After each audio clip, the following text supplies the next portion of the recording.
having cabbage for your holiday? If so, I have to show you this recipe. You're gonna absolutely love it. When you make this for your holiday dinner table, they'll be asking you to make it every year after. Here's what you're gonna need. You're gonna need some smoked sausage. Now, yes, you can use bacon or any other type of meat, but for this specific recipe, we're using Eckrich smoked sausage. It is so delicious.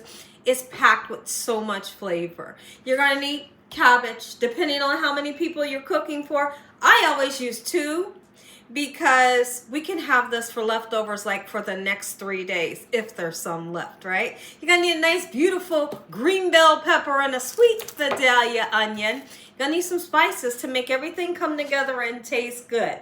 We are going to be serving this with cornbread and a nice bit of fluffy rice. So the spices are salt, chicken bouillon powder. Because chicken bouillon powder has salt in it, you can even decide that you want to take the salt away and just use the bouillon powder. It's really up to you. We're going to be putting some black pepper in here, a nice amount of garlic and onion powder. We're going to be using some parsley flakes. If you want some fresh garlic, you can use some fresh garlic. Make sure your hands are clean. Let me show you how to make holiday cabbage. The first thing we're going to do, let's go ahead and get started slicing up some beautiful smoked sausage. I don't know if you can find this exact name brand in a turkey sausage, but if you don't eat pork, no worries, because you can always get like a beef smoked sausage or any kind of turkey sausage, right? You can use Joe bacon, you can use regular bacon, ham hocks. Now, if you were gonna go the way of using a smoked meat like smoked turkey legs or wings or a ham hock, you're gonna want to pre-cook that on your stove in a nice amount of water, bunches of seasoning, and you're gonna cook it for at least an hour and a half to begin to get it nice and tender before you put your cabbage in, okay? So that's how you would do that. But since this cooks up so quick, we don't need to do that, right? Hope y'all are having a good day today, and if you're not, hopefully I can brighten up your day with this here recipe. Let me hear from you all. In the comment section below, what are you having for your holiday dinner? Are you even cooking this holiday season? I would love to know. There's a lot of people that's just doing, you know, maybe a regular meal. And absolutely, that I've done that so many years before. I have done that. Go ahead and put our sausage that we sliced up right into this pan. And in this pan, I have a little bit of oil just to kind of get things going. And we're going to need a little bit more oil than what this sausage releases so we can fry our cabbage. We're frying the cabbage today. Yes, we're getting real fancy because this is a holiday meal. So what we're looking for is a nice, beautiful golden brown crispiness to both sides of our beautiful sausage. I'm going to slice up some bell peppers. You can slice them or dice them, and actually you can use whatever color you want, right? I love this dark color just shining through that beautiful, you know, pale cabbage. It's gorgeous and it brings a great taste. You don't have to use too much, but a little bit really makes a difference in the flavor of your recipe. Okay, so here's what I'm going to do. I'm going to make slices. All right, and then I'm going to, with that sweet onion, it's a small onion, but I'm not going to use this whole onion. I just want a little bit. A little bit makes a difference in how your recipe will taste. Okay, lovely. Families really don't get together anymore nowadays. For the holidays, for birthdays and different things, families just don't do it. Not even for family reunions. Absolutely, and it's really sad. When you think about it, families, they don't get together for anything anymore. I'm going to go ahead and we're going to take the sweet onion, take half of it. We're going to slice it just like so. Quick and simple. In the meantime, I have this heat on a medium-high heat. These are beginning to sizzle and the whole house smells amazing.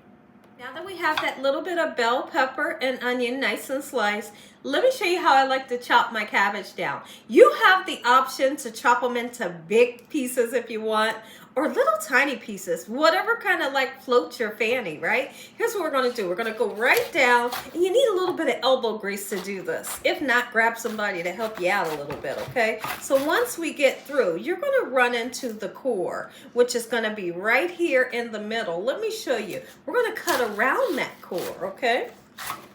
And then we'll turn it again one more time. And this right here is the core, and it can be extremely tough. Now, some people will tell you, put that in the freezer, throw it in the freezer bag, and put it in the next soup that you make. Absolutely, you can. If you wanted to, okay? So you don't have to discard of it, right? You can leave it in pieces like this. Typically, I'll do it like that, but I think I'm gonna chop mine down a little bit. Once I get it nice and chopped, hold on, guys. I'm looking at my dog. Looks like he might have to use the bathroom. Our cabbage that we cut up, I'm going to rinse that off. In the meantime, I'm going to get started on this one here and do yet the same exact thing. Go ahead and make us some quick cornbread that always tastes good. Jiffy, good old Jiffy. I got some sugar in the bottom of my bowl. If you don't want to put sugar in, just kind of look away. Look away, just forget I put it in there. I like a little bit of sweetness to my cornbread, and I don't like dry cornbread. I like my cornbread to be moist, soft, and supple, and buttery on the top. We're gonna put 2 eggs because I'm using 2 packages, and honestly, I never measure the ingredients, right? Sometimes I'll put green bell peppers in here. You could put fried bacon in here. You could put corn. Like, you can really have fun when you're making a cornbread recipe. Guess what I'm using? So a little bit of buttermilk. Let's get us some in there. Mix this up, and then I'm gonna get this into the oven. Mixing up your cornbread mix, it never has to be smooth. If there's lumps, it doesn't matter, because when it bakes up, it always bakes up to perfection. This smells great. Get our cornbread into the oven, and then we got some sausage that's smelling good. We need to check in on it. Look at these sausages, and that's what I want your sausages and or your bacon to look like. So now, let's just say you got a little too much oil in the pan. You can pour some off, or take a clean paper towel and kind of dab up what you're not going to use. Bacon grease is delicious when you're frying cabbage, just to throw that out there, okay? So you would do your bacon this exact way, only you chop it up, you know, right?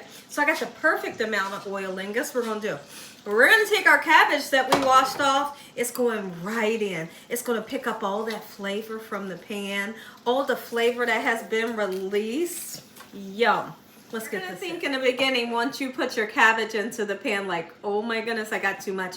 No, you don't, because it wilts down. So don't worry about that. Very quickly, it'll begin to wilt down, and then we can go in and stir. So don't try to stir it now. Just let it be. We'll come back once it wilts down. We'll be able to stir it and bring some of that sausage up to the top. Put some seasonings in, and these little bit of bell peppers and onions, we'll put them in towards the end of the cooking process. That way they don't disintegrate to nothing. They would disintegrate to Flavorland, but I still want to be able to see mine. So I'm going to put them in a little bit. I told you it would cook down, and it did. Okay, so here's what we're going to do. Season it to perfection. You may have to season it 2 times because it's such a nice amount of food. That's garlic powder. We're going to put some onion powder in. You see I put a nice amount of both on purpose. You need that flavor when it comes to cabbage. Let's put some black pepper in. Decide whether you want to use chicken bouillon and salt, or you can just use the chicken bouillon like I'm going to do today. I am going to put 2 pinches of salt in for great flavor, and still remember those peppers and onions will go in the last couple minutes of the cooking process. Bread. Look at that cabbage. Are you kidding me? And how easy was this? This is holiday cabbage here at the Young's house, and it's so quick and simple to make. Throw your bell peppers and onions in. When those bell peppers and onions get done, your cabbage is done. Look at this. And you mean to tell me it was that easy? It was that easy. All right, and of course we got some steamed rice here. Beautiful buttered cornbread. Make it some. If you enjoyed this video, give me a thumbs up. If you ain't subscribed, what you waiting on? Tell your family, tell your friends, tell everybody what Gina's doing every day in this kitchen. And Heavenly Father, we thank you on today for this meal, your hedge of protection and your love. It's a tiny plate with y'all, because I want to sit down with my family and eat. Look at the, come and zoom in. Oh my goodness, we're going in. You got to grab the cabbage like this. right? Grab you a piece of meat. The rice.